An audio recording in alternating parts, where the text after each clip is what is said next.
Welcome to our big match preview. Looking ahead to Saturday at St Mary's, the visit of Manchester City. Before we get into it, do make sure you check out the link in the description for all your best odds, sponsored by Ladbrokes. Big thanks to them for sponsoring the channel. But I'm with Clive today, then in his suit, in his car, talking to us, looking ahead to Manchester City. Clive, let's start off, first of all, about their team selection. We had a similar episode this season, but I think Claude's actually figured it out, his best team. But Pep has yet to select an unchanged team this season. Yeah, he's missed a tinker, hasn't he, really? City have been very strange this year. They've played some wonderful football at times, but other times they've looked awful at the back. And, let's see what turns up on the weekend. I don't think they'll be looking forward to it. Just before a semi-final, Southampton away is not the sort of game you'd be looking forward to, especially as that league position is so crucial as well. So I'll fancy Saints to get amongst them, to be honest. And it certainly was a tight game at the Etihad earlier this season,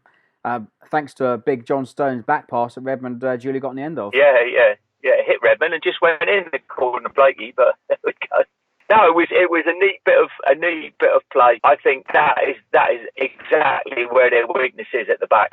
Because going forward they can look superb. And some of the football they play, I would say, is some of the from an English team point of view, I think it's most stylish football in the Premier League. I think Chelsea are maybe a bit physically stronger and got a bit more nous, especially defensively. And I think that's why Chelsea have got that advantage over them. A very tough game for Saints, but given the timing that's coming up before a semi-final, like I say, I fancy Saints to get amongst them. One thing you mentioned there, the defence and obviously their attack. This time round, we're going to have two different pairings of centre-back. Obviously, Jack Stevens and Yoshida have been wonderful since they've come in, but in the reverse fixture, it was Van Dijk and Font last time out. Yeah, well, that was part of the furniture, wasn't it? And we feared. I think you've got to give Saints credit this season. We've had some really tough injuries to top players, and obviously we had the Jose Font situation, which didn't help matters. So I think you've got to give Saints a lot of credit for keeping the ship steady and being in the middle of the table. I was very worried, I have to admit, when Virgil got his injury. So the guys have stepped in, they've done a sterling job. We've always known Yoshida's attitude is superb, but now he's backed that up with some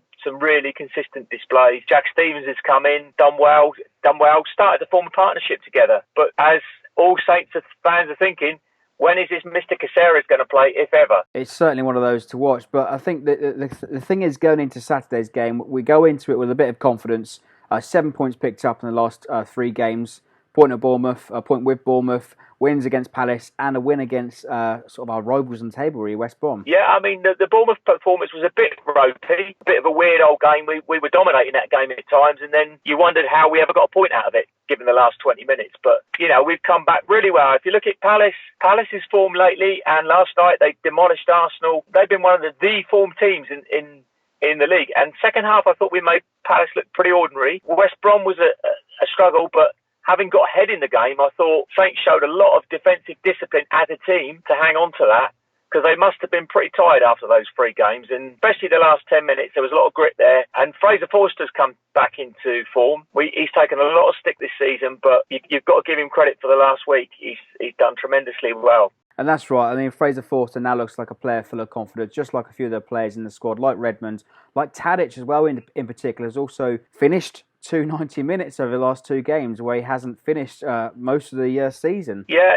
Well, we all know, look at his stats. I mean, he's one of the top assists players, isn't he, in the Premier League? So he's got that ability. It's just when he goes missing that people worry, and again, finds some of his diving and stuff like that is not good. But in terms of his ability, there's no doubt in that. There's no doubt in his ability. He is a top player, and let's hope that all the guys are looking at this game and thinking, we're going to show City what we're made of.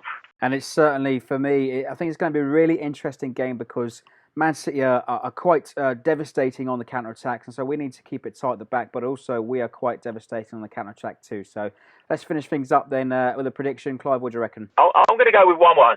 I'm going to go with 1-1 on that one. Like I say, I fancy Saints to get amongst them. If we do get ahead, then there's their confidence, and City will have to come out at us, and they're going to leave gap. But don't let them get ahead early in the game, especially. Keep it really tight is the main thing from Saints' point of view. I guess Romeo's out, is he, with his second suspension, so that's going to be tough for us in midfield. I thought the lads came in, Højbjerg and Classy, did a decent job at West Brom. They held it all together. Very often, you can end up worrying too much about all these great skills that the opposition have got. Let's be confident in what we've got, because just recently we've shown, like you just said, Dusan and Redmond have shown the necessary, and who knows, we might have our Italian friend back. I'd like to think so. I'd like to think he might be on the bench. If not, then very, very soon, I'd imagine. These games are so interesting for Saints because we're playing 5 teams out of the top 6. We're playing in the last 9 fixtures. So let's go and prove to them what Southampton are all about. Because I think we can knock a couple over here, and certainly you fancy from the confidence of 7 points out of the last games that why not? Let's go and have a go. And let's hope the Saints finish the season in style, and it'll be a good way to start that last final third of the season. But that's it from us on our match preview. Clive, thanks for joining me, mate. Freddie, don't dust off your passport just yet. You never know. 8th might do it, so keep your passport handy, lad. But let's not hold our breath too long, eh? It's the Isle of Wight ferry probably, but you never know. Well, that's it from us then on the big match preview. Let us know your thoughts in the comments below. Clive, thanks for joining me, mate. Cheers, Freddie. Bye-bye. And let us know your predictions in the comments. As always, don't forget to like, comment and subscribe for more.